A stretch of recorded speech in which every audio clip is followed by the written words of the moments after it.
Link down below as always to credit, in this case, IGN for their articles.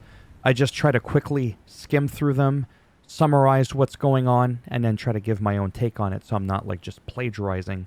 Even if I was doing that, that's okay because I'm still giving them credit. So January the 19th, 2024, we're going to get The Last of Us Part 2 remastered, and there's going to be a mode called No Return. It's a rogue-like mode. And there's a first look trailer here that is really nice. I'm going to have to obviously mute it because I don't want to get canceled. But the biggest thing here is that you can play as multiple different characters, not just the ones that you're thinking. And it looks to be incredible. So if we take a look here really quick, we could play as Ellie, Dina, Jesse, Tommy, Joel. These all have to be unlocked. Abby, Lev, Yara, Mel, Manny. That is just amazing. A mixture of just everybody. It's really, really neat. So I cannot wait for that. You can upgrade your weapons and all that, unlike when you're playing situations on The Last of Us. It just kind of gave you the default weapons of what you would have had when you were in the campaign. It doesn't take into consideration that you may have upgraded all of your arsenal. Then, from IGN, right here, separate link, we have a 6-minute review of Tom Marks that has already played the game, and he shares how basically this is just more than a novelty. It's packing unexpected stuff that just makes it very engaging. Helps if I could speak properly. I wanted to share that with you. When it comes to Avatar Frontiers of Pandora, whether you're on disc, well, actually on disc, because digital, you have to be connected to the internet to initially download the game. But if you downloaded it early, if it allow you to do that, you're still going to need to reconnect to the internet, basically, just a one time to get the day one patch. It's not coming out on disc.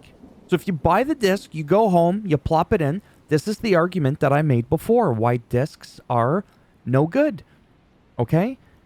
A lot of games that I play, you can't even play them unless you connect to the internet. I don't care if it's a one-time thing, a once every 30-day thing. A lot of games come incomplete. Call of Duty being a very, very good case there. And it's frustrating. It's very frustrating. Me, I don't care because I have to be online. And with the fiasco that happened with Sony, where people were at Sony banning people, rather, for no apparent reason whatsoever, in a glitch, or something, or a disgruntled worker, people like me were unable to access any of their games. Now, it didn't happen to me. I just mean people like me that play all their games digitally.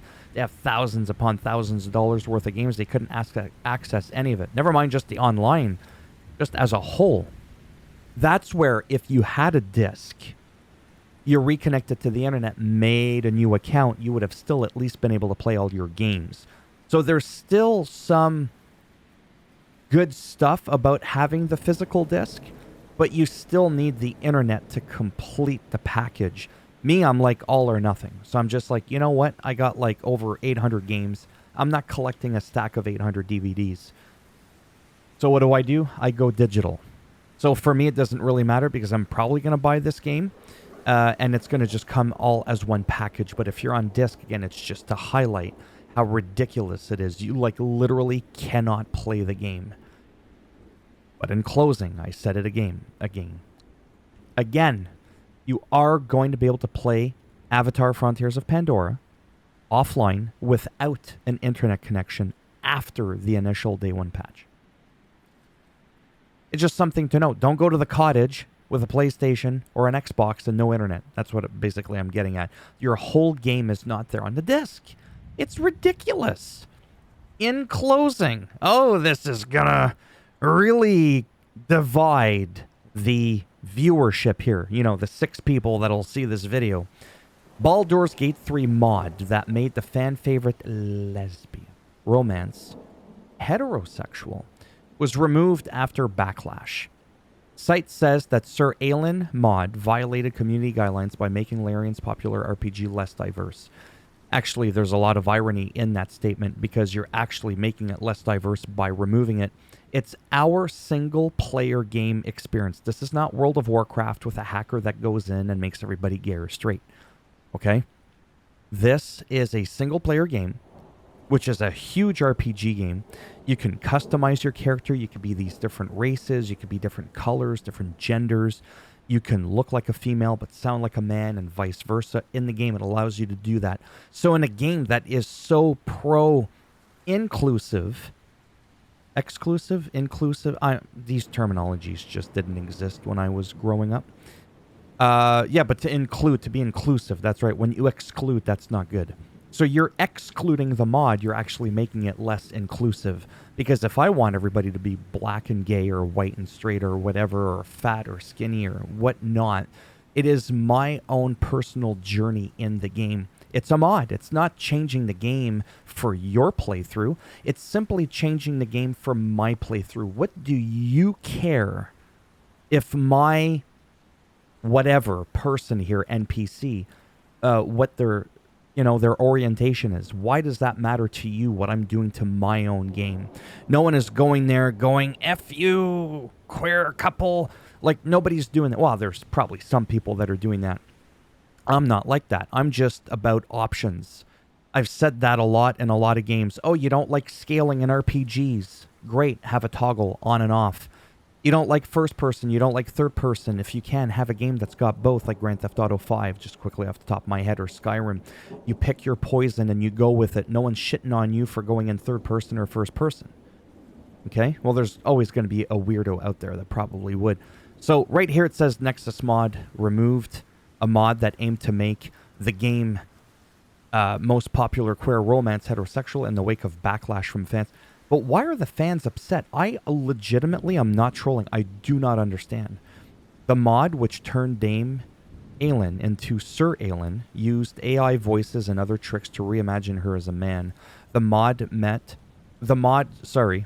was met with some swift backlash, with one post on Reddit urging fans not to support the mod, earning up to 17,000 upvotes. The post notes that the mod is included in a collection that, among other things, seek to remove people of color. Yeah, I mean, remove them, change them, because whitewashing's a real thing, and I don't think that's cool. So I get that. But again, what's your intent, right? Like, when I play a game, I usually have them like white or like a little bit brown, like when I tan in the summer, and as a guy, because that's literally what I identify as. So just because you remove something, you change the color, you change the gender. We live in a world where people are doing that anyways in the real world. So now we can't do it in a fake virtual RPG. This is like the epitome of an RPG game, right? There's no RPG if you can't do that. Like, by default, you can't do it. It's not like I'm bothered by whatever these people are doing. I don't care if it's Sir or Dame Aelin. I don't give a rat's ass, honestly. But if I had the option to change it, would I change it? Maybe, maybe not. I don't think I personally care. I'd be too preoccupied with my own personal character that I'm playing, quite honestly, than anything else that's going on.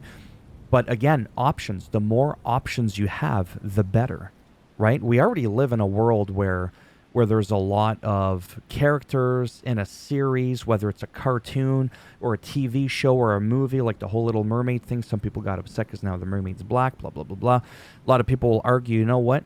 Just come up with a new one and then change the name. Or what's the big difference? Well, I'm used to her being, white with the red hair.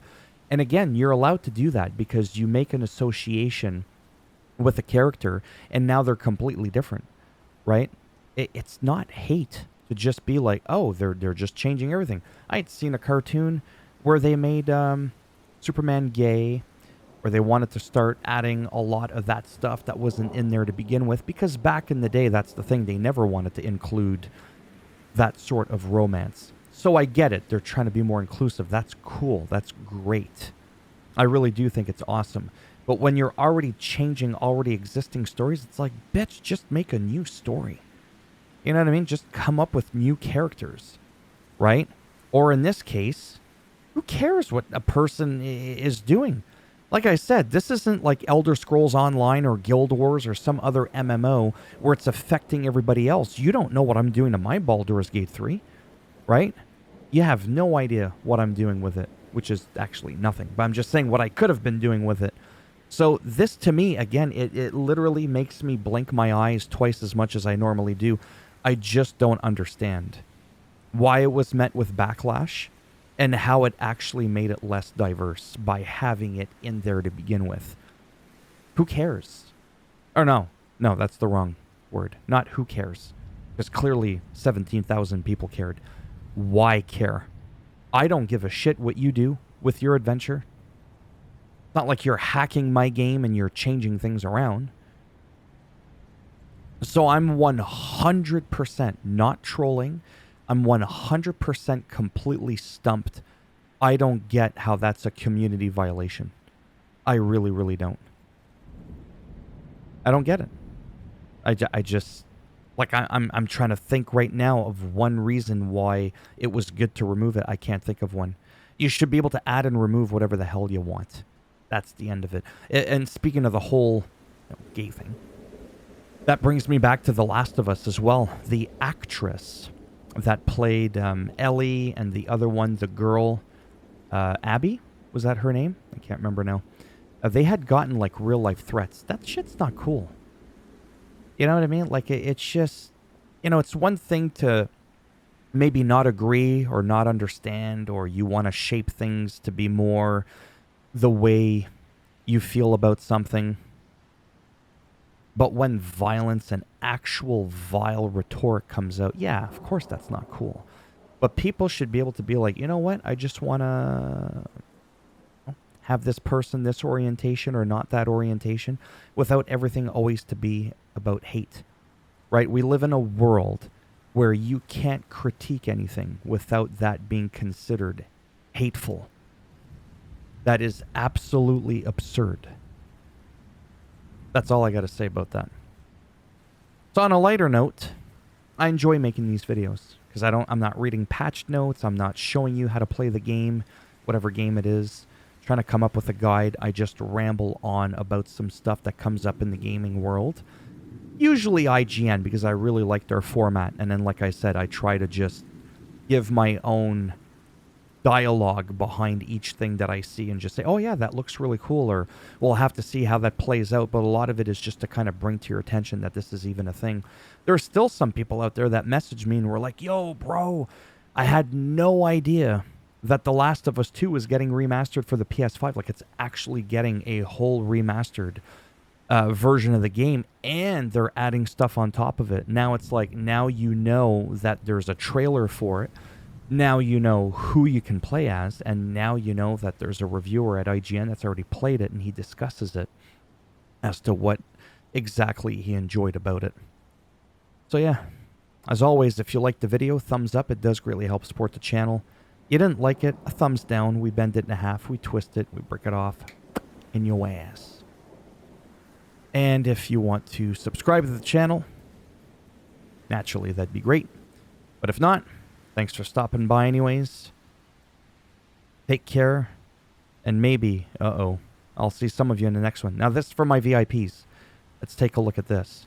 I never really liked Nexus mods from the get-go. Initially, they tried to make money off mods by slowing down download speeds for free users and putting limits on how much you would download. Thankfully, it looks like they've backtracked that, as I just checked. Devil's Advocate bandwidth can add up to... Diversity goes both ways. I'm very liberal, but old enough now to see that people who don't share those views, as long as they don't spill over into violence, right, or humiliation, are not some evil host of orcs. So this mod appears to inclusively opens up inclusivity to as heterosexual is non-inclusive. I'm pro-LGBT, pro-alphabet, or whatever we're at now, for real. I just don't understand the backlash of a mod that creates a hetero romance. If it were the other way around, which is true, no one would care, except some internet trolls. But how did the trolls win here? This is a fictional character with mods that makes this fan fiction. Why is anyone upset about something that is essentially fan fiction? We care too much about these little things these days. That's true. Today I learned that diversity also means less of something. So I agree with that. And then last one here. If you are okay with any mods that swap in a gay, minority, or female, then at the same reject mods because it swaps into a straight white or male. That is very definition of discrimination based on sexual preference, racism, sexism. I think people have gotten so up on their high horse that they can't see their hatred is exactly what drives a lot of pushback the one way only identify swapping that is allowed out there. Personally, I think Nexus should allow mods that can give players the freedom and the choice. All about choices. Using their position of power in the modding community to discriminate and deny submissions based on sexual preference, race, or sex in the modder's artistic expression, even if it's a minority of people, is oppressive and shameful. Regardless of whether or not it's legal, or who may or may not wish to continue to use Nexus mods despite their overt identity discrimination. I'm with you in general. Mods are supposed to change the game and make it fun. It used to be the wild, wild west with mods. Can I... Yeah, see, can I come over to your house and put up gay pride and BLM signs on your front lawn, or do you have the right to deny that on your personal property? Why should it be any different for Nexus and their personal property? I think it's an unfair comparison, but I sort of understand what you're getting at. Yeah, I mean, and again, you're not necessarily removing these things because you don't like them. You just, you know what I mean? Like, again, not everything's about hate. It's not, damn you. It's, hey, cool, we can change it. Why not? Why not? All right, I'm done for real. Take care. Again, I come, honestly, not from a place of hate. You would know if I hated something. I hate what this world has become, and it goes both ways. The extreme from both sides, from all directions, is just too fucking much. It really, really is. Take care, stay safe, and maybe if I'm lucky, I'll see some of you in the next one. Bye for now.